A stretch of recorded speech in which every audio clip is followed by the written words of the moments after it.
Nous avons 2 assemblées générales par an. Et en principe, ce sont les Lions qui participent aux assemblées générales. Mais on a trouvé qu'étant donné que nous étions proches de la Méditerranée, ça serait bien de choisir un thème qui se rapporte au lieu où nous sommes aujourd'hui. Et nous avons souhaité faire une conférence sur la pollution des mers et des océans. Est-ce une fatalité ou y a-t-il des espérances? Donc le moment est venu de plonger dans le golfe du Lion. C'est de circonstance, puisqu'on est proche de la Méditerranée, comme vient de le rappeler Béatrice, et la pollution micro- et nanoplastique des mers et des océans, c'est le thème en fait de la table ronde de ce congrès, auquel notre gouverneur a voulu donner une orientation environnementale. Elle en a parlé, voilà, je le redis encore maintenant. Alors, notre district, comme il a été dit avant, nous sommes proches de la Méditerranée, la mer la plus polluée au monde, car elle est semi-fermée. Donc ça s'imposait qu'on fasse une table ronde là-dessus. Alors pour cela, nous avons invité 4 conférenciers qui vont vous dresser un état des lieux. Comme tu l'as dit Béatrice, entre fatalité ou espérance, ils vont nous parler des causes, des alternatives, et avec comme questionnement, comme interrogation, et si nous avions la solution entre nos mains. Donc je vais appeler à me rejoindre sur l'estrade la première conférencière, qui est Anne-Leila Mestersheim. Anne-Leila est docteure en biologie marine, toxicologue, présidente fondatrice de la société Plastic Atesi, qui coordonne plusieurs projets sur l'étude de la biodégradabilité et la toxicité des plastiques en mer, mais aussi qui participe à des actions avec des fondations, des ONG. Elle a participé aux expéditions de la fondation Tara, vous savez, ce bateau qui se promène pour faire un peu de travail scientifique sur les mers et les océans. Odyssey for Race Water, l'expédition 7e continent. Elle a mené plusieurs actions avec le ministère de la Transition écologique. Le docteur Anne-Leila Mestersheim nous fera un bilan de la pollution en mer, ainsi qu'une ébauche de solutions dont la plus importante et la plus facile est de réduire nos déchets en amont.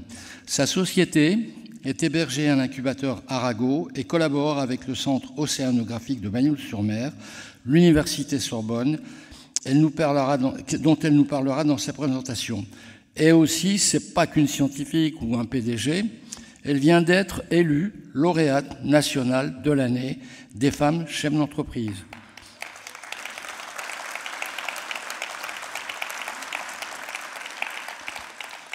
Alors, comme le titrait l'Indépendant, super nana, elle a aussi 3 enfants. Donc c'est quelqu'un qui, je ne sais pas, elle doit avoir un emploi du temps un peu chargé quand même pour s'occuper de tout ça. Mais vous verrez, elle a un dynamisme à toute épreuve. Voilà. J'appelle maintenant Franck Lartaud. Alors Franck Lartaud, lui, il est maître de conférence. Il est directeur adjoint de l'Observatoire océanique de Bagnols. Il est président du comité de conservation de la nature des Pyrénées-Orientales. Il est chercheur au laboratoire d'éco-géochimie des environnements benthiques, le LECOB. Il vous dira ce que c'est que les environnements benthiques. Il est bien sûr, il est aussi partenaire de la station marine Sorbonne Université du laboratoire Arago. Il est également père de 3 enfants. Je crois qu'ils ont les mêmes d'ailleurs. Je me trompe ? Bon, ok. Maintenant, nous allons appeler Marc Chevalier. Comment décrire Marc Chevalier? La passion maritime. Il a la passion de la mer depuis qu'il est tout jeune, puisqu'il a commencé la pratique de la voile, il avait 12 ans. Et c'est une passion qu'il ne l'a pas lâchée, puisque maintenant, il est, comme moi, dans un âge canonique. Et il est toujours impliqué dans le milieu maritime. Son début de carrière a commencé à Oran, en Algérie, où il était dans une agence portuaire de transit et de manutention. Ensuite, il est devenu armateur de 1972 à 2008, président-directeur général de la compagnie navale française, maritime navale française, président du comité des armateurs de France de 1998 à 2000, président du port de Sète de 2000 à 2017, président de l'Institut français de la mer, du comité Occitanie, membre de l'Académie de marine, section marine, marchande, pêche et plaisance, vice-président délégué du Conseil économique et social Occitanie, président de la commission Méditerranée, le littoral, relations internationales, et également vice-président du Parlement de la mer Occitanie. notamment présidé la commission des déchets. Il est officier de la Légion d'honneur et du mérite maritime. Et notre dernier conférencier, qui est, j'appelle Blouette Sylvain.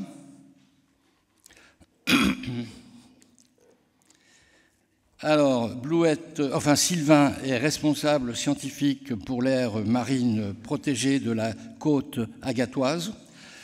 Il a un master en écologie marine. Il est doctorant dans le même laboratoire que Franck. Voilà. Et il est expert pour 2 directives, celle du cadre sur l'eau et de la stratégie marine.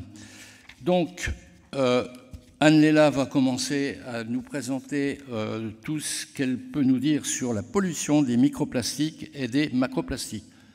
Donc, moi, je vais vous parler de la pollution plastique en mer et je vais essayer de vous donner un constat un petit peu. Et ensuite, on parlera de conséquences avec Franck et j'essaierai de vous parler de solutions parce qu'il ne faut pas complètement désespérer et surtout, il ne faut surtout pas se dire qu'il n'y a rien à faire. Donc, on est des acteurs, il faut qu'on reste des acteurs.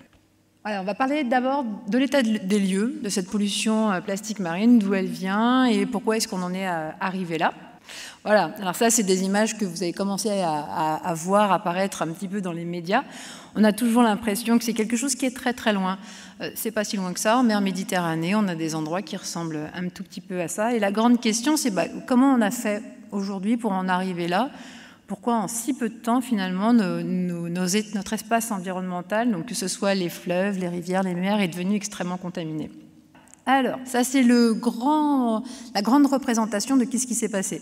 Donc ce que vous regardez sur ces chiffres-là, c'est la production mondiale de plastique. Et on peut voir qu'en l'espace, entre 1964 et 2014, on a eu en 50 ans une augmentation de 20 fois 20 en fait, de cette quantité de plastique produit. Et si on regarde la projection, et c'est là ça fait un tout petit peu plus peur, on se rend compte qu'en l'espace de 20 ans, on s'attend à une multiplication de la quantité de plastique produit par 2. Alors, d'où vient en fait cette augmentation ? Eh bien voilà, ça devient de ces objets-là. En gros, le plastique, c'est super intéressant. C'est un matériel qui avait un pouvoir extrêmement intéressant pour les activités humaines, puisque c'était une matière qui présentait une diversité chimique extraordinaire, qui nous a permis en fait, finalement, de fabriquer une diversité aussi d'objets. On a demandé à une famille de sortir la totalité des objets en plastique de leur maison. Ce qu'on voit sur cette image, c'est qu'ils ont sorti la maison.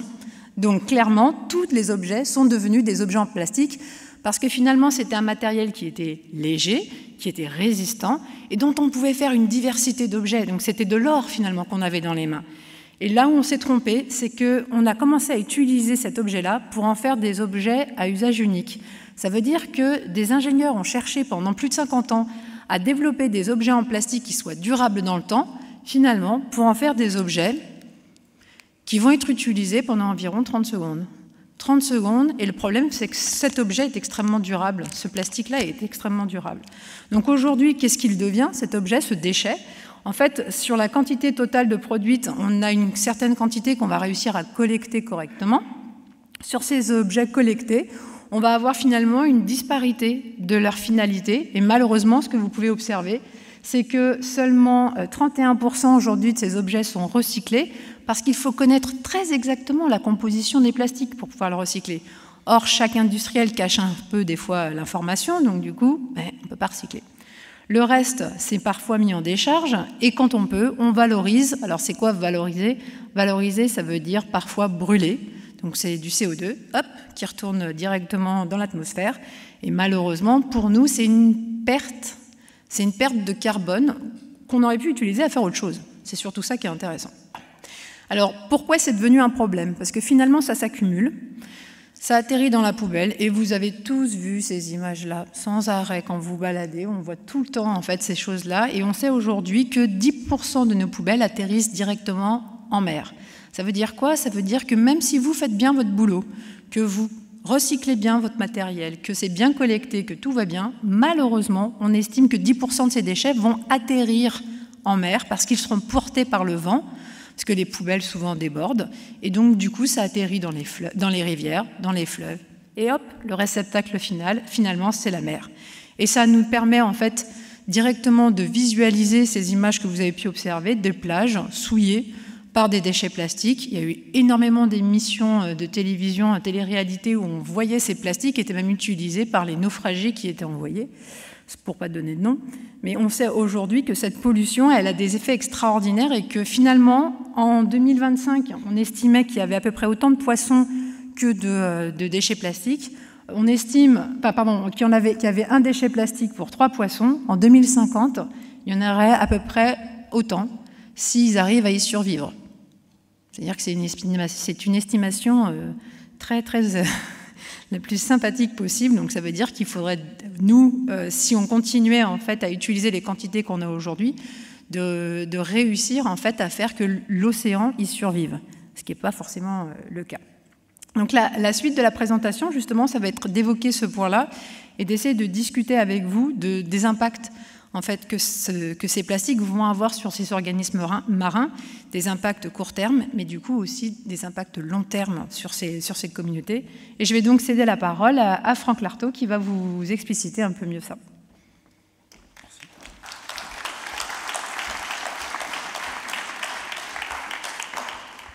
Merci.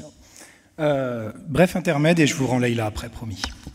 Donc, effectivement, je vais vous montrer l'impact que qu'ont ces plastiques. On a vu qu'il y en a, voilà, ils arrivent en mer. Quelles sont les conséquences qu'ils peuvent avoir sur les organismes marins dans un premier temps? Et pour illustrer ça, j'ai choisi de vous montrer un exemple local, donc tiré de Méditerranée, avec les effets sur les systèmes coralliens. Je vais revenir là-dessus. Donc voilà un exemple de la distribution des plastiques en mer. Donc, sur cette carte, tous les points, c'est la présence de plastique et la taille des points, c'est la quantité qu'il peut y en avoir. Donc comme vous voyez, en fait, les plastiques contaminent tous les compartiments de la surface, des pôles à l'équateur, et si on plonge dans les océans, on va en trouver également à toutes les profondeurs, notamment les images qu'on voit là en bas dans la fosse des Mariannes. Il y a une cinquantaine, enfin plus que ça maintenant, il y a 70 ans, quand on a observé pour la première fois les fonds marins avec le bathyscaphe de Picard, on n'avait certainement pas cette image-là. Aujourd'hui, il y a des sacs plastiques à 11 000 mètres de fond, dans des environnements qui sont théoriquement loin de tout. Pour aller même un peu plus loin, avec des collègues écossais qui ont travaillé sur les fosses sous-marines, donc tous les environnements à plus de 8 000 mètres de profondeur. Dès qu'ils collectent des organismes, et là-bas c'est beaucoup de micro-crevettes, il y a tout le temps des microplastiques dedans. Donc vraiment tout est contaminé. Donc tous les organismes marins sont concernés. Alors vous avez sûrement vu ces types d'images de contenu stomacal de tortues ou d'oiseaux marins qui vont consommer forcément ce qu'ils trouvent dans leur environnement. Mais en fait ça va plus loin que ça. C'est toute la chaîne alimentaire qui va être contaminée. Donc les plus gros organismes qui consomment notamment des gros plastiques, mais en dessous, vous voyez, les bivalves qui vont consommer des microplastiques. On va retrouver des fibres, par exemple, issues de nos vêtements, tout ce qui est en polyéthylène, qui est relargué par notre sèche-linge. On va retrouver dans des fragments, de micro-fragments de plastique, les petites billes qu'on peut avoir dans les aérosols, par exemple. Les coraux, voilà, quelques images qui montrent comment les tentacules des coraux attrapent les microplastiques. Et donc c'est vraiment tous les compartiments biologiques qui sont concernés. Sur la diapo suivante, voilà, on peut voir en fait les principaux effets recensés qui vont lier à des effets de l'ingestion, qui vont avoir donc un impact sur notamment causer de l'asphyxie pour les organismes, un blocage intestinal, des effets de satiété, donc l'organisme a l'impression d'avoir mangé parce que l'estomac est rempli, mais en fait non. Et donc bien souvent ça arrive à la mort de ces organismes. Pour certains cas, on va avoir l'étranglement, donc par suffocation, on va avoir également un taux de mortalité extrêmement important. Puis après, il y a des effets un petit peu plus inattendus, enfin en tout cas qu'on n'avait pas anticipé. C'est tout ce qui est transfert de contaminants. Les plastiques, ce sont des composés chimiques, avec donc des polymères constitués de tout un tas d'additifs qui le rendent plus ou moins élastique, plus ou moins résistant, plus ou moins coloré. Et dans ces additifs, on a des choses comme le biphénol, comme les phtalates, voilà, tout un tas d'éléments qui sont extrêmement nocifs pour la plupart des organismes. Et donc on a un effet cocktail de contaminants relargués par ces plastiques. Et enfin, quelque chose qu'on s'est aperçu, notamment quand il y a eu les grands tsunamis, avec la catastrophe au Japon en 2011, à Fukushima, on a vu arriver sur les côtes américaines tout un tas de nouvelles espèces qui ont été transportées par les plastiques qui ont traversé le Pacifique. Et notamment, parmi ces nouvelles espèces, alors il y a quelques macro-organismes comme on voit là, ce sont des anatifs, c'est un type de crustacés qui se rapproche des pousse-pieds. Mais on a également des pathogènes. Et on a vu des vibrios, donc des organismes qui sont des types de bactéries qui peuvent être extrêmement virulentes, transportées par ces plastiques. Donc ça, c'était une vision assez générale. Et sur la diapo suivante, pour vous dire que, en fait, les contextes, il y a certains environnements qui sont plus particulièrement touchés que d'autres. Typiquement, quand on va dans les récifs coralliens, on va avoir une accumulation de plastique qui est importante parce que la morphologie du paysage, les organismes font qu'ils vont piéger, capturer plus facilement ces morceaux. Et donc on crée une surconcentration à certains endroits. Et malheureusement, c'est souvent des endroits où la vie est théoriquement aussi la plus dense. Voilà, alors qu'en est-il en Méditerranée? Ce qu'on peut voir, c'est que donc alors la carte en haut, c'est pour vous donner des idées de concentration, et vous voyez que le rond en Méditerranée est relativement élevé, et particulièrement quand on plonge en Méditerranée dans les environnements profonds, donc vous voyez la profondeur, hein, en haut à droite, 500 mètres, 900 mètres, 1200, 2000 mètres des accumulations de bouteilles, elle ne vous a pas menti, on les retrouve au fond. Beaucoup de bouteilles, beaucoup de sacs plastiques, et donc y compris à des profondeurs où on aurait pu penser qu'ils iraient jamais jusque-là, mais si. Alors l'ambiguïté, c'est que dans ces environnements, et là je vais partir dans les canyons sous-marins du golfe du Lion, on a également des organismes extrêmement importants, qui sont typiquement ces coraux d'eau froide. Donc oui, en Méditerranée, il y a des coraux, ils sont un peu particuliers, ils préfèrent des eaux qui sont limitées à 15 degrés, donc ils vont vivre en profondeur. Et ils vont se développer par contre avec les mêmes fonctions que peuvent avoir les coraux tropicaux, c'est-à-dire qu'ils vont servir d'abri à tout un tas d'organismes. Donc, avec des dimensions qui ne sont pas négligeables. Hein. Là, vous voyez ce qu'on peut avoir. Ah non, on ne voit pas les points verts, mais en gros, ces massifs-là font 1 à 2 mètres d'envergure. Au large de l'Écosse, non pas de l'Écosse, de la Norvège, on a des récifs qui font une trentaine de kilomètres. Donc il n'y a rien à envier avec les récifs tropicaux. Donc dans ces récifs, sur la diapo suivante, le gros intérêt, c'est que ce sont des créateurs de nouveaux habitats, ces coraux. Et donc ils vont permettre à tout un tas d'autres organismes de venir se cacher dedans, se reproduire. Les larves se cachent, donc ce qu'on peut voir, hein, vous avez sur l'image du milieu une mostelle, et puis l'image au centre, c'est un juvénile de mostelle qui reste caché à l'intérieur, le temps de grossir suffisamment pour aller s'aventurer un peu plus loin. Il y a des organismes qui vont venir se fixer dessus, il y a des organismes qui vivent en association étroite avec les coraux, comme ces vers qui fabriquent des tubes, on voit le trou dans l'image en bas au milieu. Il y a ceux qui viennent les consommer, enfin en gros c'est toute une ville qui se met en place grâce à ces coraux, au fait qu'ils construisent ces massifs. Et notamment dans les services rendus par ces récifs coralliens, il y a énormément de liens avec la pêche. Beaucoup d'espèces de poissons consommés viennent se reproduire dans ces récifs profonds.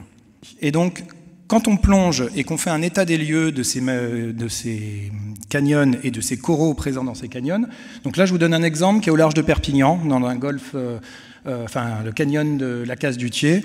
Donc nous, ce qu'on a pu observer, donc les traces bleues, en fait, c'est avec un petit robot sous-marin. On descend, on est à 500 mètres de fond, et puis il y a des caméras qui permettent de voir tout ce qui se passe sur le fond. Et donc on a relevé que sur une distance d'environ 200 mètres par 100 mètres, sur ce grand rectangle, on a énormément de déchets, parmi lesquels 76% sont des plastiques, des sacs plastiques, ou des bouteilles, ou des gobelets. Une densité de plastique qui est quasiment de l'ordre de 1 morceau tous les 100 mètres. Et ça, ce qui est inquiétant, c'est que c'est ce qu'on trouve également du côté espagnol, dans le Cap Creus, par exemple. Donc il y a vraiment des concentrations assez phénoménales. Et parmi les récifs coralliens qui sont présents, quasiment 10% sont visuellement touchés par des macrodéchets de plastique. Et encore, comme vous voyez sur les images, des fois, c'est des plastiques qui peuvent être assez anciens, il y a du sédiment dessus, c'est pas toujours évident de le voir. Donc tout ça, c'est sous-évalué. Donc ce qu'on a fait sur la diapo suivante, c'est qu'on essayait de mesurer l'impact de ces plastiques sur les organismes, sur ces coraux qui ont une importance stratégique dans ces milieux, notamment profonds, mais pas que. Donc on a travaillé en laboratoire sur l'effet des plastiques avec des expériences où on a repris le côté macro-déchets, donc le sac plastique qui s'accroche dans les récifs, Et puis, c'est ce qu'est appelé macroplastique en jaune. Des conditions contrôle, c'est les coraux sans présence de plastique. Et puis en rouge, c'est les coraux où on les exposait à des microplastiques, donc des microparticules qui faisaient donc 500 microns, un demi-millimètre d'envergure, et une concentration qui est de l'ordre de la concentration que nourriture qui est présente pour ces coraux. Ils mangent des petites crevettes.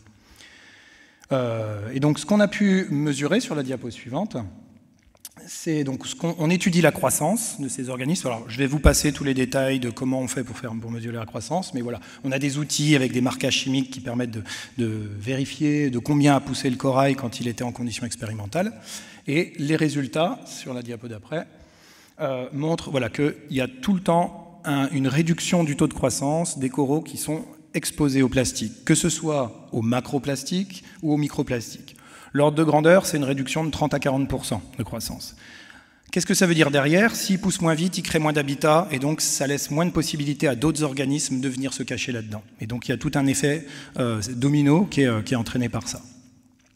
Sur la diapo suivante, en fait, ce qu'on a pu... Alors, on a mesuré différents paramètres sur le taux de capture de proie, sur leur comportement. Et donc, ce qu'on a observé, c'est que l'effet de ces plastiques, ils vont entraîner une réduction de croissance. Pour les macrodéchets, parce qu'ils font un effet barrière. Donc, les coraux étant sous l'effet de ces plastiques n'arrivent plus à s'alimenter, ils n'ont plus accès à la nourriture. Et puis, l'effet des microplastiques, là, les coraux s'alimentent, on les voit très bien consommer. Le problème, c'est que, comme ils ne peuvent pas ingérer le plastique, eh bien, ils vont le régurgiter. Et donc, ils vont passer leur temps à capturer du plastique, pensant que c'est des microplastiques, pensant que c'est de la nourriture, et le relarguer. Et ils s'épuisent totalement dans ce processus-là.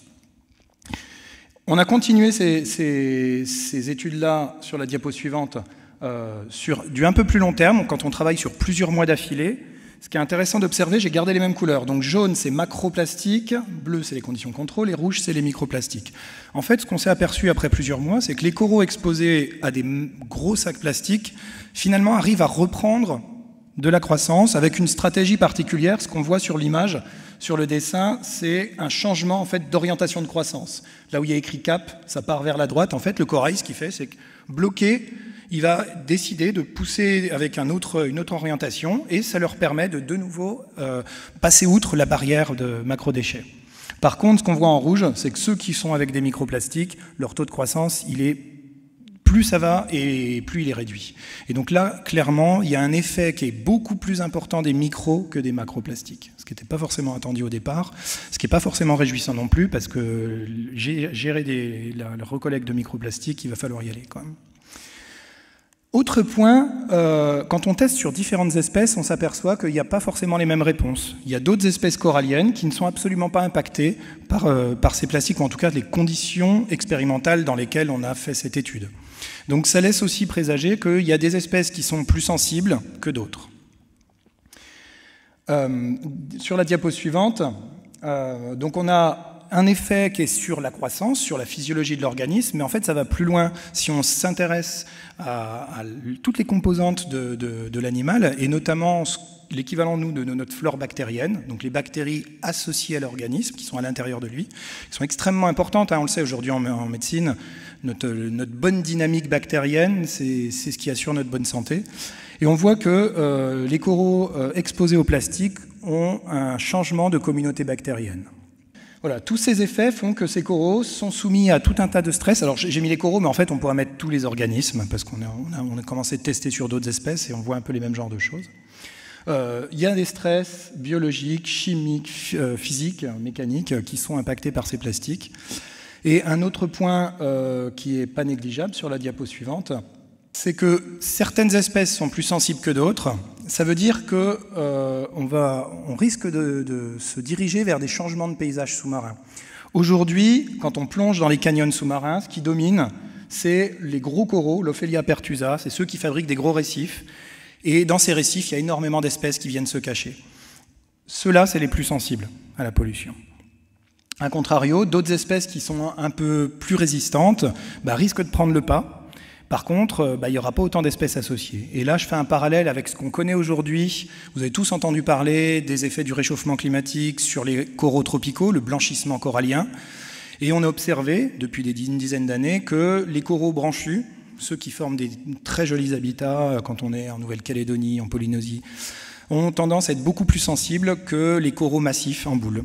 Et on voit un changement de paysage, il est déjà en cours, hein, on a perdu quasiment 50% des récifs coralliens tropicaux. Et ben, le réchauffement climatique, alors on ne sait pas s'il est encore limité ou pas dans les eaux profondes, puisqu'il fait quand même beaucoup plus froid dans ces eaux profondes. Par contre, les effets des plastiques, ça on le voit dès aujourd'hui. Je te laisse reprendre la main. Et alors, du coup, qu'est-ce qu'on fait? Bon, alors, si je fais le bilan, il ne va pas être bon. Alors, numéro 1, la pollution visuelle, ça veut dire qu'on va avoir un impact économique au niveau du tourisme. Ça veut dire qu'il va falloir beaucoup de bras pour les nettoyer. Avis aux volontaires. Ensuite, attendez, hop, remontez. Ensuite, donc, les effets que Franck a pu décrire, donc typiquement sur des gros organismes, ça on le sait, en fait ça va un tout petit peu plus vite. En fait, on a toujours cette idée dans notre tête, on pense que la bouteille en plastique qui va être perdue en haut de la montagne va arriver sous la forme d'une bouteille en plastique à la mer. En fait, on sait aujourd'hui que c'est faux. On a fait des études, en particulier avec la Fondation Tara Océan, dans les 9 fleuves européens, on s'est rendu compte que cette bouteille n'arrive pas sous sa forme finale. En fait, quand elle arrive sous sa forme finale, ça veut dire qu'elle est partie de pas très loin. Dans la réalité, elle se fragmente parce qu'elle est soumise aux UV, elle est soumise au réchauffement et au mouvement mécanique.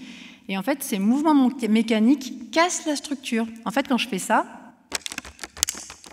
je viens de fabriquer plein de microplastiques. Donc là, joyeusement, j'ai contaminé ma bouteille d'eau. C'est ce que je viens de faire. Et ça, on va parler juste après. Et donc, du coup, ces microparticules, elles s'accumulent dans l'environnement. C'est pour ça que c'est un petit peu un gros problème. Et à certains endroits de la mer Méditerranée, on a des concentrations microplastiques qui sont identiques à celles du zooplancton. C'est la nourriture des poissons. Ce qui veut dire que dans l'assiette du poisson, il y a autant de microdéchets que sa source normale d'alimentation. Ce qui explique pourquoi, en fait, ça ne se passe pas bien et qu'il meurt de faim. Et en plus de ça, ces plastiques sont des éponges à polluants. Donc ça veut dire que tous les pesticides, les dérivés médicamenteux viennent se coller joyeusement à ces plastiques parce qu'ils réagissent comme 2 gouttes d'huile dans un verre d'eau et viennent se coller l'une à l'autre.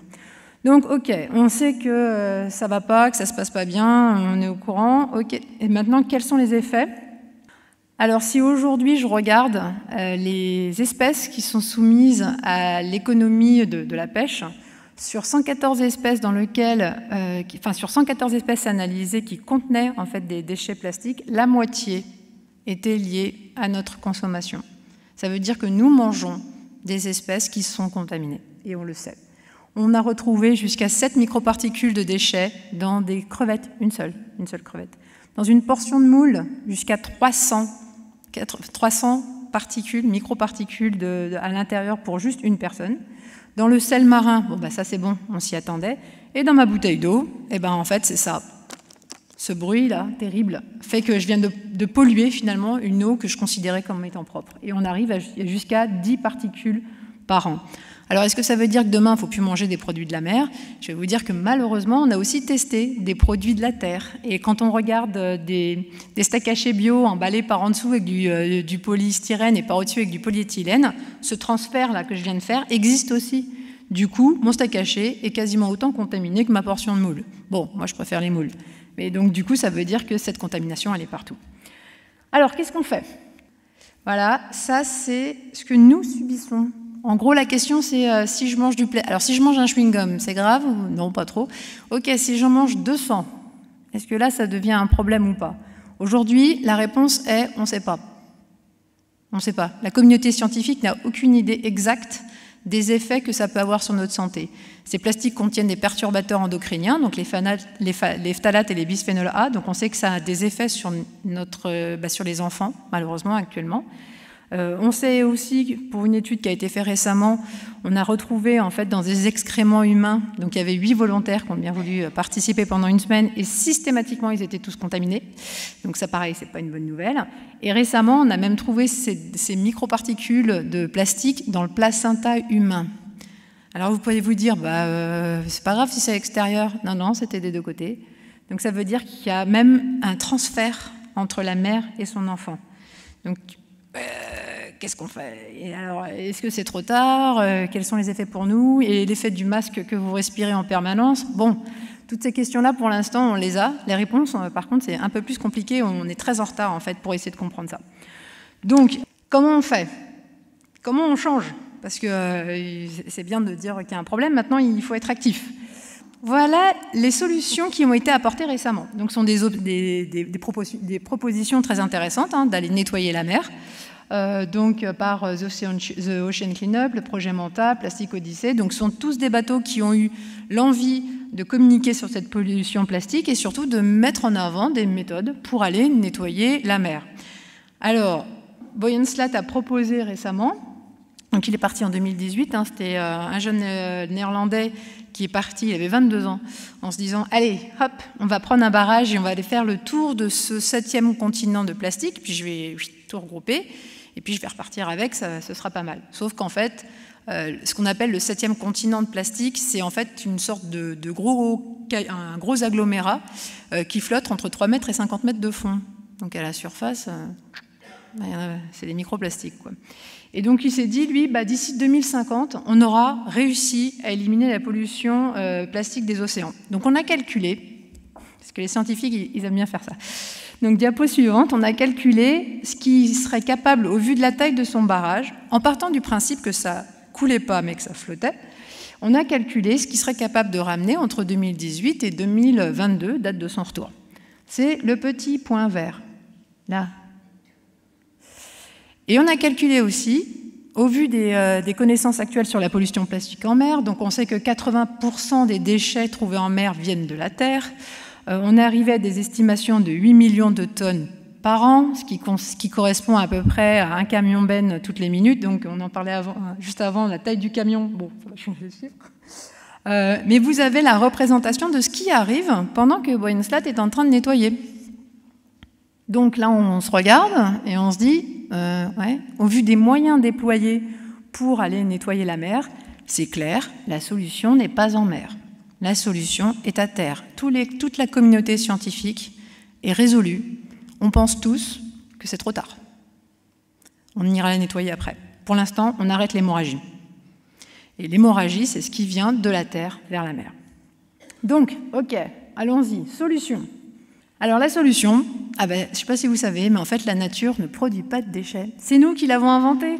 En fait, ça n'existait pas avant, et pas si longtemps que ça n'existait même pas du tout.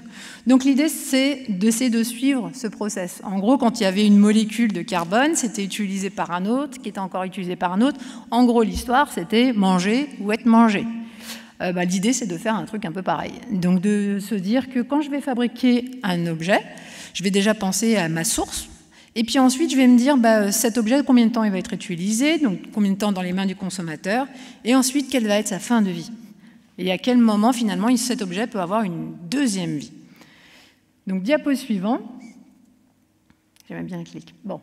Alors voilà, ça, c'est les 7 entrées de l'économie circulaire. Vous avez, quand on regarde par le haut, ce qu'on appelle les acteurs économiques. En gros, ça rejoint les industriels, les académiques, donc les chercheurs, hein, l'innovation. Et puis, vous avez tout ce qui est législation, donc la mise en place des lois et d'interdictions. Ensuite, on va avoir le comportement des consommateurs. Et enfin, pour finir, on va avoir la gestion des déchets et la valorisation de ces déchets.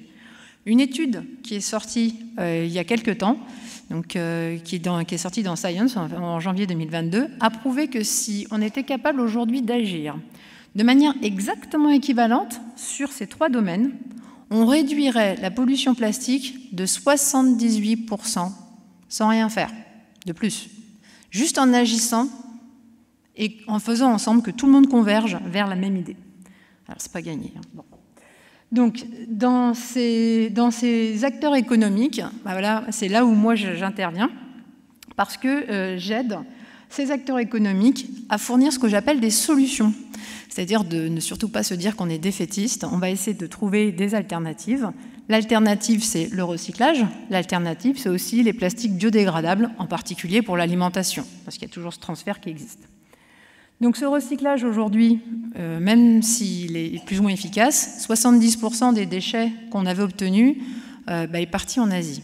Donc l'Asie a dit, la Chine a dit non, la Malaisie a dit non, l'Indonésie a dit non, maintenant on l'envoie en Afrique, super. Donc l'idée de refourguer aux voisins nos déchets, je pense qu'on va se dire qu'il va falloir arrêter. et que plutôt il faut essayer de mettre nos forces en jeu pour faire que ce qui soit produit en Europe reste en Europe. Aujourd'hui, l'Europe est le 2e pollueur au monde. Le 2e. Le premier, c'est la Chine. Le 2e, c'est nous. Donc on est avant les États-Unis. On se dit, ah merde, c'est pas si loin que ça finalement. On est touché tout de suite. Donc il y a des réglementations qui se sont mises en place. Vous avez entendu parler de la loi anti-gaspillage de Brune Poirson qui est à l'origine de ce travail-là et qui s'est forcée en fait de mettre des dates butoirs aux industriels pour leur dire maintenant vous allez arrêter tel produit, tel produit, tel produit, tel produit, en disant la fin des objets en plastique et des emballages en plastique, c'est 2040. On a l'impression que c'est super loin. En vrai, il y a plein de petites lignes à l'intérieur qui permettent de donner en fait des dates pour tout le monde. Alors, sur la diapo d'après, je vais vous présenter ce que je fabrique. Alors, qu'est-ce que je fabrique? En fait, je fabrique rien, en fait. Je suis la présidente d'une société qui s'appelle Plasticati, qui est sortie du laboratoire océanologique de Banyuls et qui a en fait fourni aujourd'hui la science accessible aux industriels. Et là, vous pourriez vous dire, c'est bien, c'est une bonne idée. L'idée, c'est d'aller plus vite que la loi, pour faire en sorte que l'action qu'on pourrait avoir et que ces industriels en tant qu'acteurs économiques qui pourraient avoir sur l'environnement ne soit pas efficace dans 10 ans, qu'elle soit efficace demain et qu'on puisse faire des changements les plus rapides possibles. Alors, comment on fait? En fait, on travaille déjà au plus près possible des acteurs scientifiques. En fait, on se considère comme une passerelle. On parle avec des scientifiques, on parle avec des différents types de personnes impliquées dans la mise en place des lois, donc que ce soit au niveau de l'Assemblée nationale, des ministères, un petit peu à droite à gauche. On parle même avec des écoles. On est très fiers de parler aux écoles. Et puis, en fait, on va fournir en fait une forme d'étude et on est pour ça soutenu par plein d'institutions. Donc, on est labellisé, on est membre de la French Tech, on a gagné différents types de prix. Et puis, on est également labellisé Deep Tech. Alors ça fait beaucoup mourir de rire, en fait, les gens avec qui je travaille, parce que je leur dis que la moule, c'est Deep Tech. Parce qu'au vu du nombre d'années d'évolution qu'elle a subi, la moule, c'est Deep Tech. Voilà, je tiens à le dire. Donc, si on regarde la diapo d'après, voilà ce qu'on fabrique. Donc, on fait des tests de biodégradabilité, parce que c'est bien de vouloir fabriquer aujourd'hui un plastique qui soit biodégradable, mais il n'y a pas de norme. La norme actuelle qui existe en Europe est obsolète parce qu'elle est basée sur une méthode qu'on ne peut pas mettre en place dans le milieu marin salé. C'est un problème de coordination, là. Du coup, comme la norme n'existe plus, moi, je peux prendre ce plastique-là, je peux écrire dessus que c'est un plastique biodégradable, personne n'ira vérifier, hein. Et même s'ils vont vérifier, ils me diront « Ah ben non, c'est pas bien ». Oui, alors, il n'y a pas de norme. On s'en fiche. Donc l'idée, c'est déjà de changer en fait cette norme-là et en même temps de fournir une aide précieuse, de gagner du temps pour éviter les fausses bonnes idées. Typiquement, utiliser certains matériaux qui pourraient être comme le maïs par exemple, des choses comme ça, et de vérifier est-ce que si j'utilise le maïs, c'est biodégradable ou en fait non. Donc l'idée c'est d'aller vérifier ça. On conseille aussi nos clients sur les choix des matières qu'ils peuvent utiliser et puis même si c'est bien qu'on fabrique un plastique biodégradable, il faut vérifier que pendant le process de biodégradabilité, si par hasard, on n'aurait pas fabriqué un plastique qui se transformerait en microplastique ou qui relarguerait des additifs et qui, du coup, serait toxique. Donc, si c'est pour faire ça, c'est pas la peine. Donc, encore une fois, c'est une identification de bonne idée. Et puis ensuite, on travaille aussi sur ce qu'on appelle la bioaccumulation. Et ça, vous n'allez pas beaucoup aimer. En gros, on compte les microparticules de plastique dans ce que vous mangez.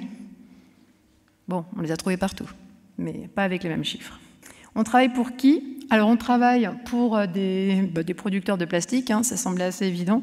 On travaille aussi pour des transformateurs de plastique, donc des gens qui fabriquent des objets en plastique. Et on les aide à changer la façon dont ils les fabriquent.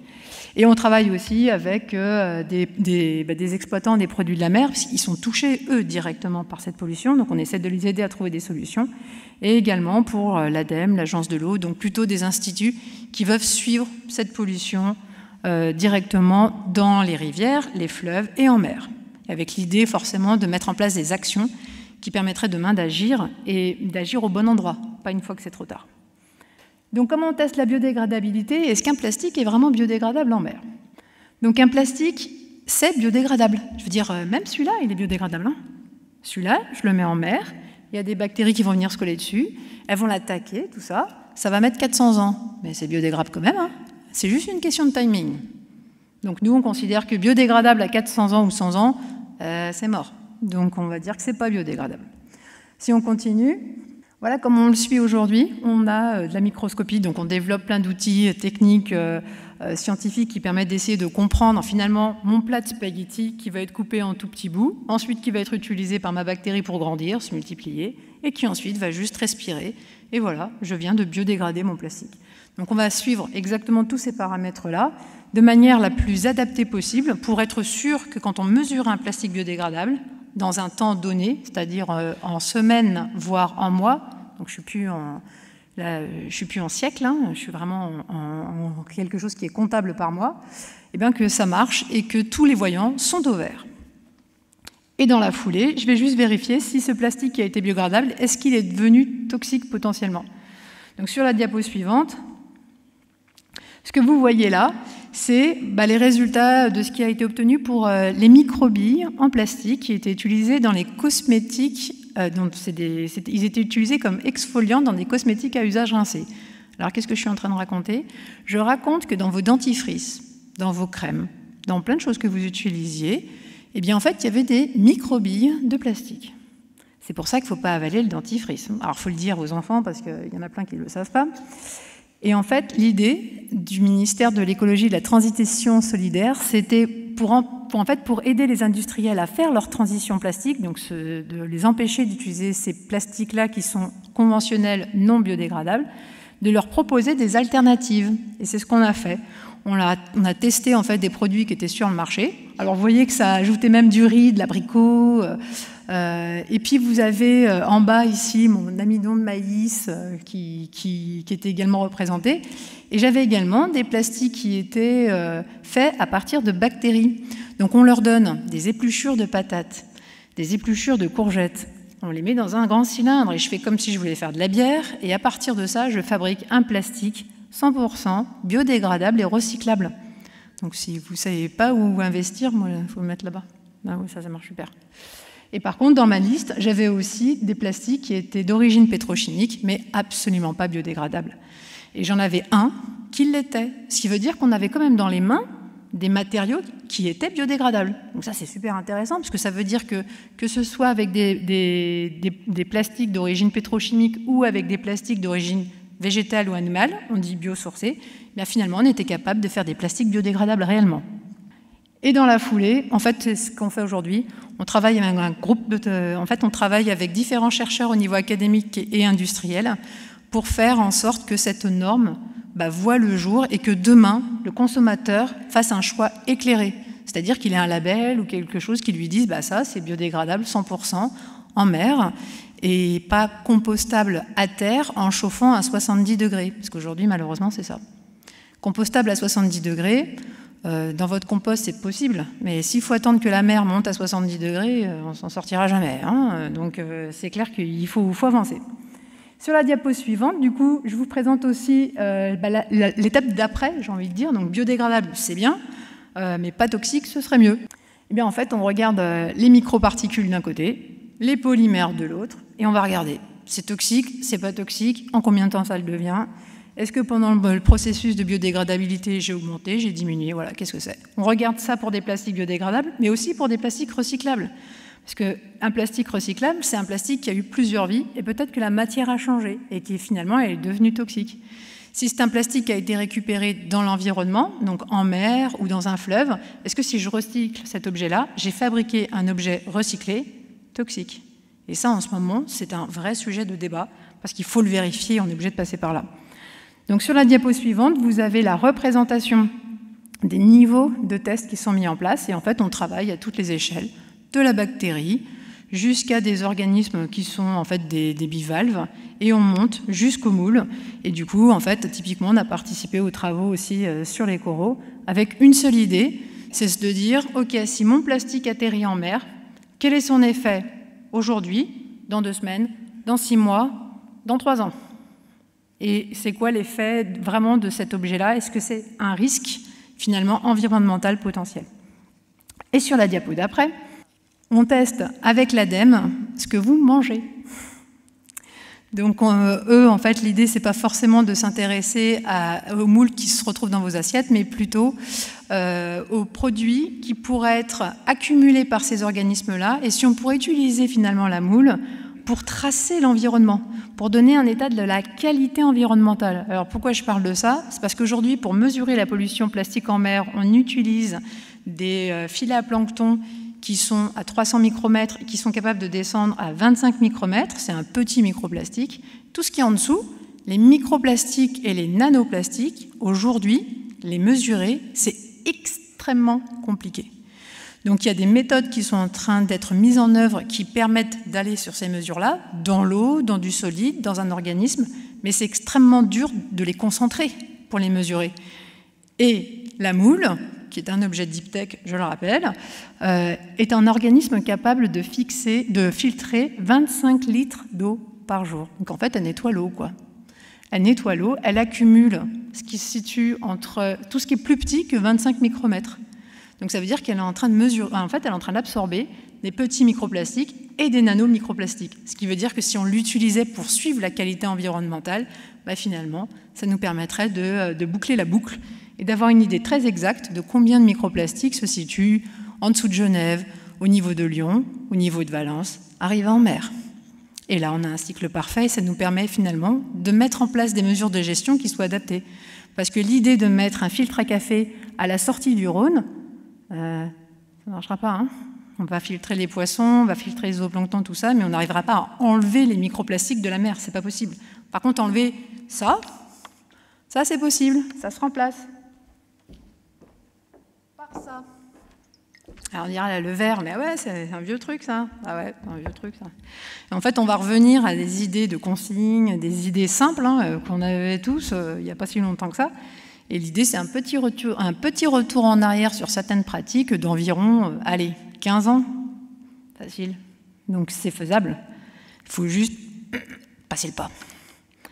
Et sur la dernière diapo, voilà ce qu'on fabrique au niveau plus local, en fait, j'ai envie de dire. Donc, on travaille énormément avec des ONG comme la Fondation Tara Océan. Donc, en ce moment, on est sur l'Amérique du Sud et on quantifie en fait les plastiques dans l'Amazone. L'année prochaine, on est sur les fleuves africains. Ça va être sympa. On travaille aussi avec l'expédition 7e continent, avec Patrick Dexon, mais également avec la fondation Race for Water et aussi avec des expéditions scientifiques avec lesquelles on est collaborateur. On travaille aussi avec un groupement de recherche qui s'appelle le groupement Polymères et Océans. C'est la première fois en France que face à une contamination environnementale de cette ampleur, on a autant de chercheurs et de laboratoires qui s'associent pour répondre exactement à la même question. Ils sont 250 chercheurs et 50 laboratoires. On travaille aussi avec des industriels, parce que l'idée, c'est de les aider, eux, à aller plus vite et à changer l'offre qu'ils sont capables de faire. On travaille toujours aussi avec le ministère et on a des actions un peu plus locales, typiquement de ma présence ici, puisque je participe avec le Lions aux activités comme celle qui a été menée sur la Tête. Donc, c'est une petite rivière-fleuve qui se termine sur la mer Méditerranée et auquel, en fait, on a ajouté aux actions de nettoyage qui étaient organisées par le Lions des actions de sciences participatives pour compter combien de déchets on a selon un protocole européen qui s'appelle le protocole OSPAR pour Oslo-Paris, pour réellement avoir une idée des effets de nettoyage. Est-ce que c'est positif, négatif? Comment on peut savoir si c'est bon ou si c'est pas bon? Pour ça, il faut des données scientifiques et il faut pouvoir remonter le temps pour dire si temporellement, est-ce qu'on a eu un impact ou pas. Et voilà. Merci de votre attention. Une mer entre terres d'une surface de 2 500 000 km² qui représente seulement 0,8% de la surface des océans. Or, il faut que vous sachiez que les océans représentent 70% de la surface de la planète. Volume 3,7 millions de kilomètres cubes, elle est plus salée que l'océan puisqu'elle a 37 mg de sel par litre. C'est une mer presque fermée, on l'a dit tout à l'heure. Elle a toutefois une ouverture sur Gibraltar, heureusement, de 14 km sur 350 mètres de profondeur. Et elle ne se renouvelle que tous les elle se renouvelle que tous les 90 ans. C'est un élément très important parce que vous verrez qu'elle se renouvelle plus vite que disparaissent les plastiques. Voilà un petit peu pour serrer la Méditerranée.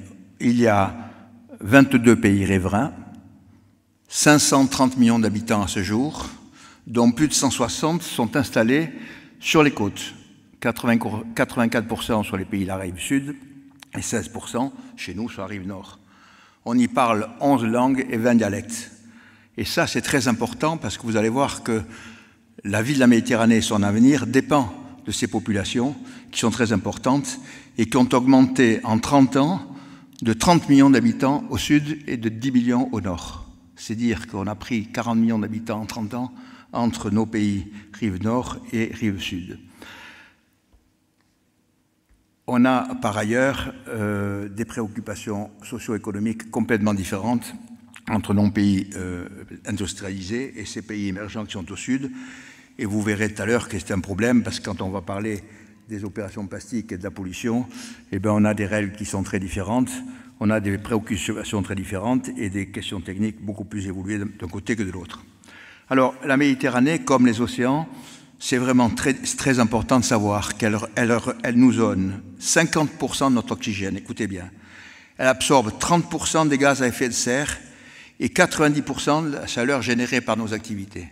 C'est donc dire que les océans et la Méditerranée pour nous, c'est notre avenir. Notre avenir est dans l'océan, dans la Méditerranée, dans les mers, c'est ce qui va nous sauver. Il y a une grande spécificité en Méditerranée, c'est la richesse de la biodiversité, puisqu'elle représente, les mers en général représentent 80% de la biodiversité terrestre. Et nous avons en Méditerranée une richesse complémentaire, on a 30% d'espèces endémiques. Ce sont des espèces qui sont composées de 8% de la faune et 18% de la flore marine mondiale, alors qu'elles ne représentent, je vous l'ai dit tout à l'heure, que 1%, 0,8% des eaux de la planète. Les habitations sensibles, vous avez entendu parler des herbiers de Posidonie, des coraux profonds, des lagunes, ce qui fait toute notre richesse, mais qui fait aussi notre faiblesse, parce qu'il faut dire un mot à ce niveau-là du changement climatique. Le changement climatique qui présente une incertitude très importante pour notre littoral Occitanie. Il y a déjà des plages qui sont submergées. La montée des eaux va provoquer d'énormes dégâts sur le plan de l'habitat, sur le plan des hôtelleries de plein air, les campings, sur le plan touristique. Et aujourd'hui, nous n'avons pas beaucoup de recul possible, puisque derrière chez nous, il y a beaucoup de lagunes. Donc il y a un enjeu considérable que les politiques commencent à prendre en compte, mais ce changement climatique nous amène, et vous le savez, des effets secondaires importants, à savoir de plus en plus de tempêtes, nombreuses et lourdes, de plus en plus d'inondations, un risque de submersion marine sur les nappes phréatiques du littoral, enfin tout problème qui peuvent changer la donne en Occitanie, puisque je vous rappelle que tout ça amène du tourisme, et que le tourisme, c'est la deuxième recette de l'Occitanie, après l'agriculture et l'agronomie. 8 millions de touristes par an, dont 80% viennent sur notre littoral. Il y a eu, il y a 15 jours à Marseille, le congrès de l'Union nationale pour la conservation de la nature, qui s'est réuni sous la tutelle du président Macron, autour d'un grand colloque, pour enregistrer dans la Méditerranée, pour indiquer ce qu'elle avait enregistré en Méditerranée, 2000 espèces d'amphibiens, oiseaux, poissons, cartilagineux, poissons d'eau douce endémiques, crabes, écrevisses, mammifères, libellules. C'est dire la richesse que nous avons dans notre mer aujourd'hui, mais cette mer est en grand danger. C'est l'homme, son pire ennemi, par ses activités, qui pourrait en faire une mer morte si nous ne faisons rien. Donc je suis ici aujourd'hui pour lancer un cri d'alarme, parce que vraiment, il est temps de se relever les manches. Le changement climatique, quelques chiffres, entre 70 et aujourd'hui, la température de la mer Méditerranée a augmenté de 2 degrés, et c'est celle qui se réchauffe le plus parce qu'elle est fermée de tous les océans.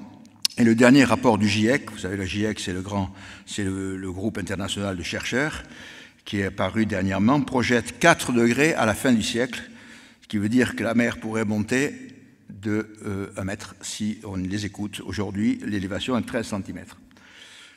Alors, effet désastreux sur l'érosion du trait de côte, je vous l'ai dit, des tempêtes, etc., inondations. Et aujourd'hui, s'ajoute à ces pollutions le problème du plancton nourricier de nos poissons. Sur le plateau continental, nos sardines et nos anchois ne grossissent plus. Alors, on parlera du plastique après, mais il faut que vous sachiez que la biomasse est toujours là, il y a toujours autant de sardines et d'anchois, mais elles ne grossissent plus, elles gardent toute leur énergie pour se reproduire. Pourquoi? Parce que le plancton est pollué par le changement de température, il est affaibli, par les plastiques bien entendu, et que ce plancton n'arrive pas à les nourrir correctement pour qu'elles soient commercialisables. Quelques chiffres là-dessus. D'abord, ces sardines et ces anchois, poissons bleus, quand on les met dans les locaux d'Ifremer, dans les labos d'Ifremer, on leur donne un plancton correct, elles regrossissent tout de suite. Alors, encrier, je peux en parler parce que j'ai géré le port de Sète pendant 7 ans, encrier, en 2007, nous vendions 30 encriers en Occitanie, Port-Vente, Port-Nouvelle, Agde, Sète, le Gros du Roi, nous vendions 33 000 tonnes de poissons, bleus et blancs, dont 25 000 tonnes de poissons bleus et 8 000 tonnes de poissons blancs.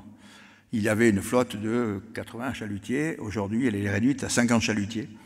Et en 2021, nous avons vendu, dans les 4 criées restantes, puisque Port-Vente a fait fermer il y a 6 ans, 8 000 tonnes de poissons. C'est dire le drame absolu de la ressource en Méditerranée. Le poisson bleu est là, mais on ne peut pas le commercialiser, donc on ne le pêche plus. Le poisson blanc, quant à lui, est en difficulté. Le poisson le plus pêché, c'est le merlu. Un merlu en 2007, un merlu adulte en 2007 faisait 24 cm, il fait 17 cm aujourd'hui, idem pour les rougets. Donc on a ici un problème considérable qu'il faut connaître, sachant en plus que cette pollution, je vais en parler une minute, vient de la terre, bien entendu, de nos stations d'épuration, qui ne sont pas suffisamment équipées. Nos stations d'épuration ne traitent pas les médicaments et les contraceptifs, qui sont des poisons violents pour toute cette faune. Et en plus, 40%, écoutez bien, 40% des villes littorales de plus de 2000 habitants ne sont pas équipées en stations d'épuration. On a un enjeu Méditerranée absolument considérable. Cette Méditerranée, je passe au plastique, puisqu'il représente 95% de la pollution, 95% des déchets marins, pardon. Asseyez-vous, vous l'êtes. L'équivalent de 500 conteneurs par jour y sont déversés, c'est-à-dire 10 000 mètres cubes de plastique tombent tous les jours dans la mer. Ça représente plus de 3 millions de mètres cubes par an, l'équivalent de 230 à 240 000 tonnes, et les projections faites par les experts donnent un chiffre de 500 000 tonnes en 2040. Alors largement, il y aura beaucoup plus de plastique que le poisson à ce moment-là, comme disait Leïla tout à l'heure. 85% de ce plastique provient de la terre, dont 14% par les cours d'eau, et 80% reviennent sur nos plages au bout de 10 ans, quand ils ne sont pas détruits. En Occitanie, 1 km de côte reçoit 5 kg de plastique par jour. Notre Méditerranée est la sixième zone mondiale d'accumulation. Les experts ont évalué à 247 milliards de particules en Méditerranée. On est bien sûr derrière le Pacifique Nord, l'océan Indien, qui sont des mers beaucoup plus grandes. En rapport avec sa surface, c'est la mer la plus polluée du monde. Micro et macroplastique, je ne veux pas trop revenir là-dessus parce que ça a été bien indiqué par Leïla et son mari, ont des incidences sur la pêche et l'aquaculture. Quand l'Ifremer analyse très régulièrement les estomacs des poissons, tortues, oiseaux, les coquillages, nous trouvons du plastique partout, comme l'a dit Leïla tout à l'heure, et évidemment, ces plastiques qui deviennent microplastiques, macroplastiques et nanoparticules. Alors, vous ne l'avez pas dit, mais j'aimerais bien le dire, c'est que, d'après les experts, nous tous ici réunis, nous inhalons chaque semaine l'équivalent d'une carte de crédit de nanoparticules de plastique. Et on n'a pas d'études aujourd'hui pour savoir ce qu'elles vont donner sur nos organismes. Le débat est en cours, les études sont en cours, mais on n'a aucune idée exactement de ce que ça peut faire aux organismes. Et on trouve des nanoparticules, ça a été dit au fond de la mer, mais on en trouve en haut du Canidou et en haut du Mont Blanc. Voilà, alors ces pollutions, ça fait quoi? Ça atteint la biodiversité. Parce que je vous rappelle l'importance vitale de la biodiversité, puisque toutes les espèces vivantes, les hommes, la faune et la flore, nous sommes liés. Et si l'une vient à disparaître, c'est l'équilibre même de l'écosystème qui est rompu. Et là, ça devient très grave. Voilà, plastique, collecte, tri, recyclage sont utiles à la gestion des déchets. on a parlé. Les collectes selon un pays sont différentes. Quelquefois, il n'y en a pas du tout. Vous savez que dans certains pays en face de chez nous, il y a des bulldozers qui envoient les poubelles directement à la mer. Le tri, même chez nous, n'est pas très respecté. Et il faudrait que nous balayions dans notre port, je disais à des amis dans le déjeuner tout à l'heure, avant d'aller demander des efforts aux autres. Parce que nous, Méditerranéens, en Méditerranée, nous balançons entre 10 et 12 000 tonnes de plastique par an. Et nous sommes les premiers producteurs de plastique derrière la Chine, comme a dit Leïla. Et effectivement, tout ça, ça finit en mer. À partir du moment où le plastique est sur la plage, c'est foutu. Le recyclage, on recycle 30% des plastiques en Europe, simplement 28% en France. Pourquoi? Parce qu'il y a des plastiques qui ne sont pas recyclables d'abord, c'est du monomère, on ne peut pas le faire, et que le recyclage est effectué par les sociétés qui recyclent, que tout autant que le pétrole est cher. À $80, on recycle. À $20, comme l'année dernière, on ne recycle pas, parce que sinon, ils perdent de l'argent. Puisque vous savez que la base du plastique, c'est quand même du pétrole. Voilà. Alors, les actions de ramassage. En Occitanie, nous avons 102 associations. C'est magnifique. Ce sont tous des bénévoles. Et ces associations font de plus en plus de ramassage sur les plages. Dans le cadre du Parlement en mer, où je préside la commission déchets, on leur a donné des gants, des sacs spéciaux et des pesons pour faire du tri, pour être insensible aux problèmes de pollution. Et aujourd'hui, ça fonctionne très bien. Il y a des gens formidables. Et puis, il y a quelque chose qui marche très bien, c'est ce qui se passe dans les écoles, quand nous allons dans les écoles, quand les associations vont dans les écoles, pour former les enfants et pour dire aux enfants, attention, voilà ce qu'est l'avenir, voilà ce qu'est la Méditerranée, voilà ce que le plastique vous amène. Et le résultat, Leïla me disait en déjeunant tout à l'heure, c'est que son fils de 7 ans lui dit « Maman, il ne faut pas acheter ça, il y a du plastique. » Quand on va dans le pique-nique en forêt, on demande à son papa de ramasser la bouteille de plastique. On ne met plus le mégot dans le sable à la Grande Motte ou à Port-Camargue, c'est plus possible. Je ne peux pas vous donner les chiffres parce que vous allez sauter en l'air, mais je crois qu'entre la Grande Motte et Maglone, si vous connaissez les plages de l'Hérault, en une après-midi, on a ramassé 80, au râteau, il y a eu 80 000 mégots ramassés, quoi. C'est n'importe quoi. Et alors, ne parlons pas des masques, les masques que vous portez, nous en ramassons des milliers et des milliers tous les jours. Et tout ça, ça part en mer. Et on ne sait pas ce qu'ils vont devenir en mer. Techniquement, on ne sait pas ce que va devenir ce plastique. Mais donc, il y a vraiment un problème important que je voulais vous signaler. Alors, évidemment, c'est préoccupant. La mer Méditerranée, c'est une urgence absolue. Nous, dans le cadre du Conseil économique et social, on a fait, après avoir fait une étude sur les ports, que notre excellent ami ici présent, Pierre Châtel, a été rapporteur, qui a été voté à l'unanimité. On a fait ensuite une étude sur la pêche, c'est pour ça que je vais donner quelques éléments sur la pêche en Occitanie, et sa quasi-disparition au niveau du chalut certainement. On a donné un avis qui a toujours été également voté à l'unanimité sur le changement climatique.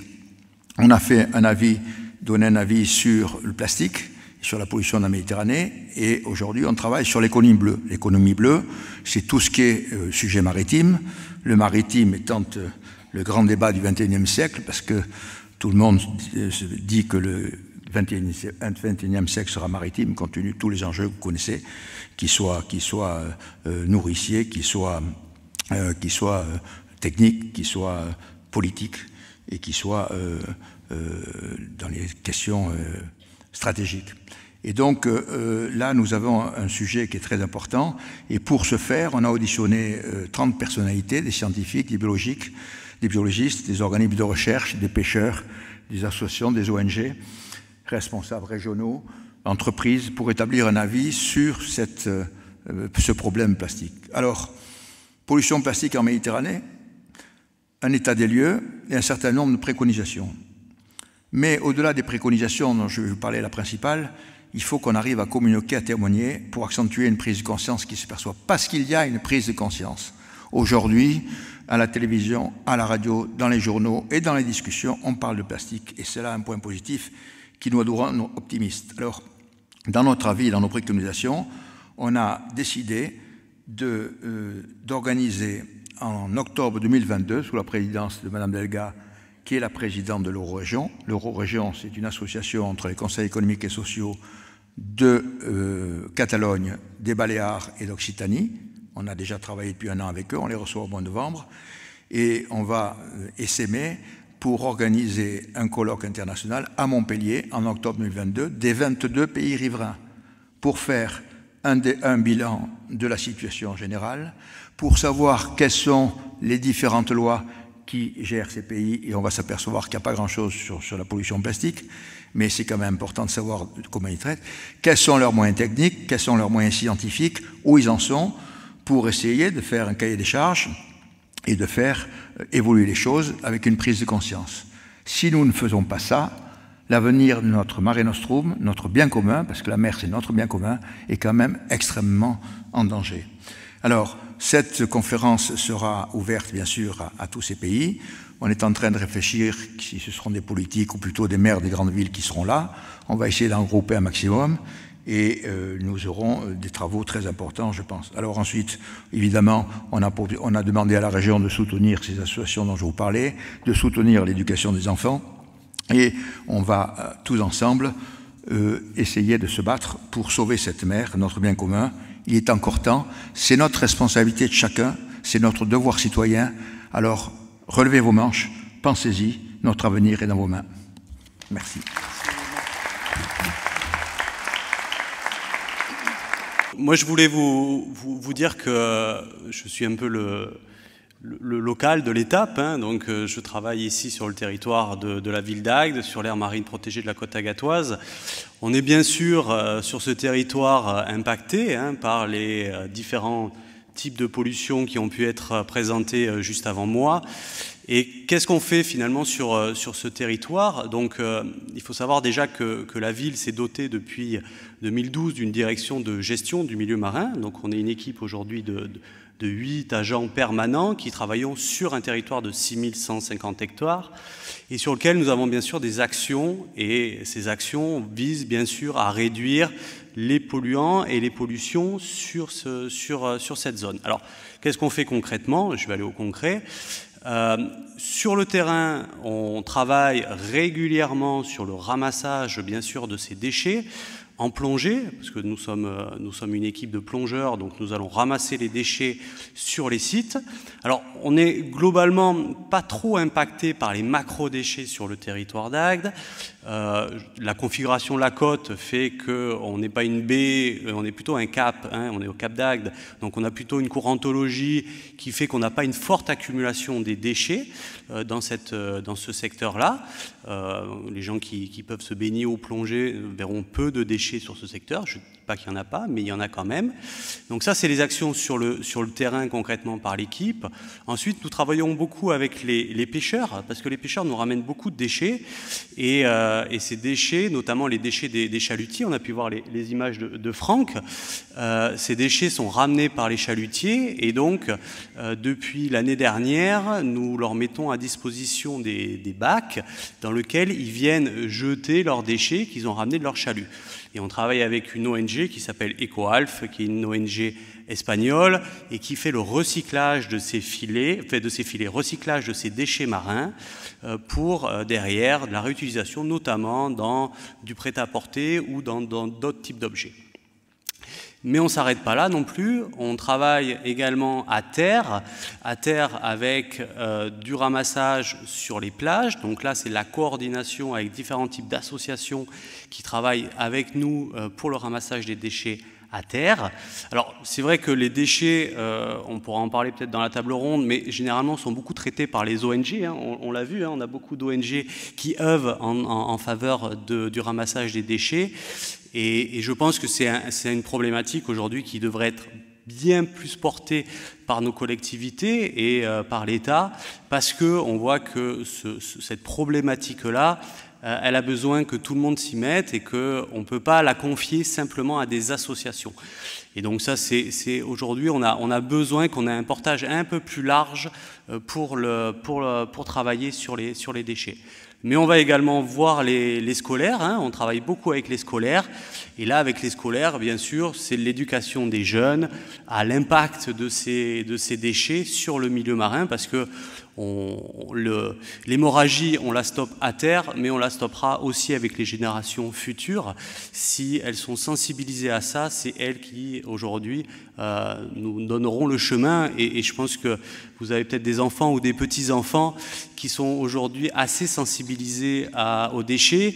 Et je vois mes enfants qui souvent reprennent leurs grands-parents, pas qui va jeter un papier, mais qui va dire attention mamie, attention papy, on fait pas ça parce que ça va aller à la mer et les poissons vont les manger, les tortues vont les manger et tous ces organismes-là vont mourir derrière. Donc l'hémorragie, elle se fait aussi avec les enfants là-dessus.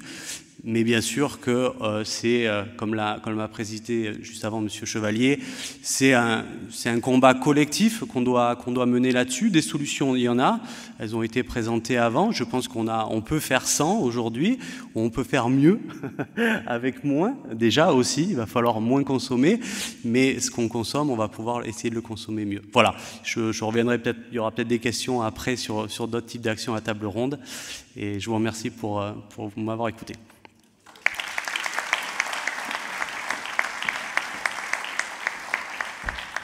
Donc si vous voulez maintenant poser des questions, vous pouvez effectivement lever la main, vous avez des micros qui vont se balader. Voilà, c'est très bien le ramassage, le recyclage, mais vous ne pensez pas qu'en amont, on devrait peut-être arrêter les importations de plastique qui vient de Chine? Nous avons régulièrement des containers entiers qui malheureusement remplissent nos supermarchés, les jouets pour les enfants et les objets quotidiens. Que pouvons-nous faire sur ce problème-là, s'il vous plaît? Pas la peine de parler de Chinois, on peut parler de tas d'entreprises chez nous. Je vous rappelle que Orangina, Coca-Cola, Danone, etc., ils ont encore des plastiques non recyclables. Donc, c'est même pas la peine d'aller chercher en Chine. Alors, le problème, c'est qu'on a légiféré en France, en Europe, pour qu'en 2025, c'est Brune Poisson qui a mis ça au point, à demander aux grandes entreprises d'avoir du plastique recyclable ou biodégradable, bien sûr, ça a été dit tout à l'heure, vous avez compris la différence. Et par contre, c'est la consommation qui compte. Quand on auditionne des entreprises en disant pourquoi vous fabriquez tant de plastique, elle vous dit parce que le marché est là, il y a demande. Donc tant que nous, consommateurs, on achètera des jouets plastiques, on achètera des salades sous plastique, des carottes sous plastique, des avocats, etc. Tout ce que vous trouvez au supermarché, on continuera à fabriquer du plastique. Or, le meilleur plastique, c'est celui qu'on ne fabrique pas. Il n'a pas dit ça, évidemment. Mais le marché est tel que c'est une question du consommateur, et le consommateur du monde entier doit aujourd'hui prendre conscience qu'il y a un vrai sujet, qu'il faut utiliser beaucoup moins de plastique. Dans nos voitures, nous avons 70% de plastique. Mais ce n'est pas le même problème que la consommation de tous les jours. Notre consommation tous les jours, c'est 50% du plastique utilisé, et donc c'est la plus grande pollution. Hier, j'ai pris l'autoroute entre Carcassonne et Agde. Je n'ai jamais autant vu de semi-remorques sur l'autoroute. Alors je pense que de fausses informations nous racontent que l'agriculture pollue plus davantage que la circulation routière, mais j'en doute. Et pour l'instant, je m'aperçois qu'on regarde toujours ces semi-remorques qui se suivent passer sur l'autoroute et aucune mesure n'est prise. Je crois qu'il y a un train qui avait été supprimé sur la ligne Perpignan-Rungis qui amenait les légumes et qui va être rétabli. Mais voilà des exemples, si vous voulez, de pollution marine ou terrestre dont on entrevoit les solutions qui doivent être très dures, bien sûr, mais pour l'instant, personne n'en parle. Dans les administrations françaises, je le disais tout à l'heure en déjeunant, on n'a que des carafes d'eau, on n'a plus de bouteilles en plastique, on a des verres en carton, on a des pailles en carton, donc on fait beaucoup de progrès de ce côté-là. Mais ça, c'est l'Europe. En Afrique, en face de nous, c'est 12 ou 15 pays riverains qui sont en face, ils n'ont pas légiféré encore. Donc ça pose un problème. Alors, sur le transport, Je suis un petit peu spécialiste parce que j'ai été armateur pendant 30 ans. Aujourd'hui, il y a des dispositions qui sont prises, qui sont signées au niveau mondial pour la décarbonation du transport maritime. Le transport maritime, c'est 4% de la pollution atmosphérique, c'est beaucoup. Et on est passé déjà au gaz naturel liquéfié, on va passer au carburant de synthèse, et on est en train de travailler justement sur ces dossiers pour les transports routiers, puisque c'est la route qui pollue le plus au monde, vous avez raison de le dire. Mais inévitablement, dans quelques années, ces camions ne pourront plus naviguer au diesel, rouler au diesel comme c'est le cas, ce sera un nouveau carburant. Il y a, vous savez, beaucoup de projets sur l'hydrogène vert, qui sera alimenté par des éoliennes et qui sera fabriqué. Donc, il y a beaucoup de projets en ça, mais il faut que ce soit, sur le plan européen, c'est facile, sur le plan mondial, c'est beaucoup plus difficile. Et les pays émergents n'ont pas les moyens de suivre. Donc le problème, il ne va pas se régler tout de suite, mais on va faire, et c'est une certitude, il faut sauver la planète, on va faire beaucoup de progrès. Et la première chose que j'ai dit tout à l'heure, il faut être clair chez nous. Il faut commencer de balayer devant notre porte. Donc nous, on envoie 10 à 12 000 tonnes de plastique par an en Méditerranée. Nous, les Français. Les Italiens, 10 000. Les Espagnols, 12 000. Alors l'Égypte, c'est 250 000, la Turquie, 140 000, évidemment, c'est tout à fait différent. Mais il faut commencer par balayer notre porte. Alors ce qu'on a, c'est que nous, on a des moyens de faire. On a des moyens parce qu'on a des stations d'épuration. On va avoir à 7 une station d'épuration en membrane qui coûte une fortune, mais qui va être la seule station d'épuration en Méditerranée capable de travailler sur les médicaments et les contraceptifs. Mais c'est un projet considérable, mais on est technologiquement très en avance par rapport à ces pays qui n'ont ni la technique, ni la science, ni les moyens. Alors c'est un peu difficile, mais l'intérêt de ce colloque en 2022, c'est d'attirer leur attention sur leur avenir, parce qu'ils seront encore plus gênés que nous si la Méditerranée ne les nourrit plus. C'est ça le fond du problème. Mais c'est politique, il faut parler, il faut surtout parler, non pas aux politiques, mais aux gens qui administrent les grandes villes, parce que c'est eux les pollueurs et c'est eux qui sont conscients de ça. Mais quand vous regardez en fait la façon dont nous on fonctionne, ça reste le consommateur qui fait le choix. Typiquement face à la crise sanitaire, l'augmentation de l'utilisation des objets à usage unique en plastique a été de 20%. Donc il y a une vraie guerre en fait qui est en train de se jouer dehors, et cette guerre en fait la seule façon en vrai d'agir, c'est ce que je disais tout à l'heure et ce qui a été démontré scientifiquement, c'est que pour réellement avoir des effets et baisser de 78% cette pollution plastique, il faut agir sur le recyclage, sur le consommateur, et les acteurs économiques suivent. De toute façon, l'innovation est là, les législateurs sont là, tous les voyants sont ouverts pour tous aller dans la voie. Maintenant, le problème, finalement, c'est la communication. Il faut que l'information circule. Il faut que, et typiquement, cette journée fait partie en fait d'une journée de communication où vous avez l'information et vous pouvez la faire remonter, vous pouvez réussir à communiquer le plus possible. Et on va même aujourd'hui dans les écoles, effectivement, pour que cette communication aille partout. Mais pour que ça fonctionne, on n'est pas passif, on est réellement des acteurs dans cette, moi ce que j'aime bien appeler la transition plastique, et j'espère qu'on va aller jusqu'au bout. On a créé des documents de synthèse version les chiffres demain. C'est un document, alors j'ai même pas besoin de vous dire d'aller chercher très loin, il doit être actuellement déjà sur le site de la société que je représente, c'est-à-dire Plastic at Sea, parce que nous, encore une fois, on était des chercheurs qui sont allés vers le domaine pour faire une passerelle, mais dans la passerelle, c'est clairement pour nous la communication. Donc l'idée, c'est de vous donner les choses clés en main pour que vous soyez en fait les plus avertis possibles et que l'information puisse remonter, parce qu'il n'y a que ça, l'information.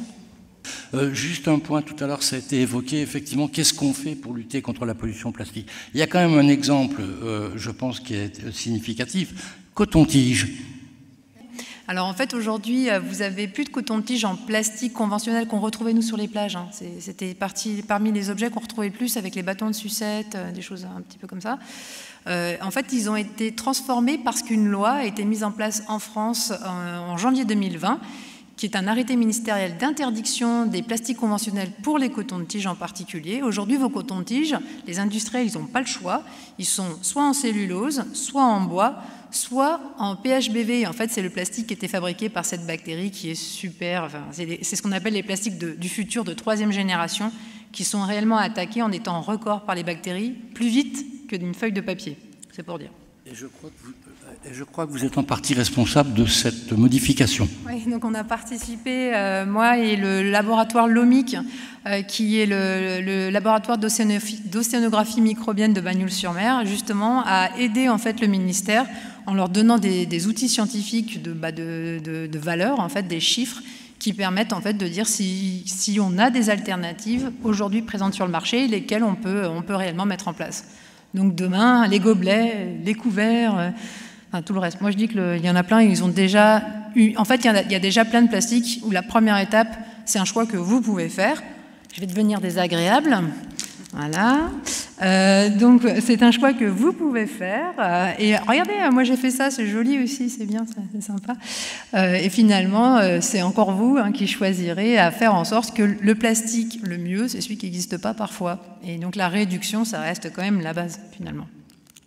Pourquoi on ne nous parle pas de la pollution liée à l'usure de nos pneumatiques? On parle beaucoup du carburant pour nos voitures, mais on ne parle jamais de l'usure de nos pneus. Où va l'usure de nos pneus? Est-ce qu'elle pollue? Tout à fait. Les pneus se transforment liés en fait, au mouvement et au roulement en fait, sur l'asphalte. Donc vous avez la production de microparticules de plastique. En ce moment, il y a des laboratoires qui travaillent là-dessus, et en particulier l'Institut de chimie de Clermont-Ferrand, qui travaille en fait, sur ces taux de fragmentation de microparticules secondaires, c'est-à-dire que c'est effectivement un macro-déchet qui s'est transformé en micro-déchet. Et alors moi, je vais aller même plus loin, penser à ces grands gazons synthétiques utilisés pour le sport, et pensez à la quantité de microparticules de plastique que vous respirez lorsque vous allez voir un match. Non, je sais que je deviens très désagréable, mais malheureusement, effectivement, c'est des questions qu'on ne se posait pas. Et aujourd'hui, on commence à se les poser et on cherche à chaque fois des solutions parce que c'était par facilité. On a tous utilisé des choses en plastique parce que c'est plus simple, plus facile, comme les couches, enfin, plein de choses, quoi. Pour une maman, plein de trucs en plastique de partout, quoi. Mais en fait, c'était simple, c'était facile, et aujourd'hui, malheureusement, on se rend bien compte que on a fait des choses parce que c'était pratique, mais sans avoir la vision de cet objet et de sa fin de vie. Et donc aujourd'hui, l'idée, c'est ça. C'est quelle est la fin de vie de mon objet? Est-ce qu'il doit être recyclable, recyclé? Et du coup, s'il doit être recyclé, il faut le récupérer, le collecter, etc., etc.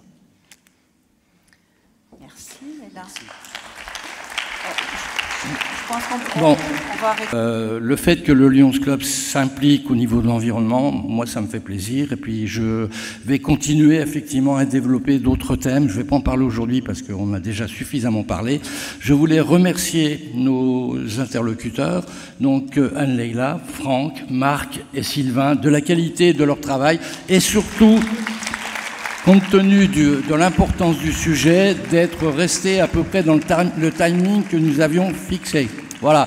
Et j'espère qu'aujourd'hui, ça vous a donné encore une raison supplémentaire d'avoir des comportements vertueux, un peu plus vertueux, parce que je sais que vous en avez déjà, pour notre belle planète, parce que c'est ce que nous allons laisser à nos descendants. Merci beaucoup.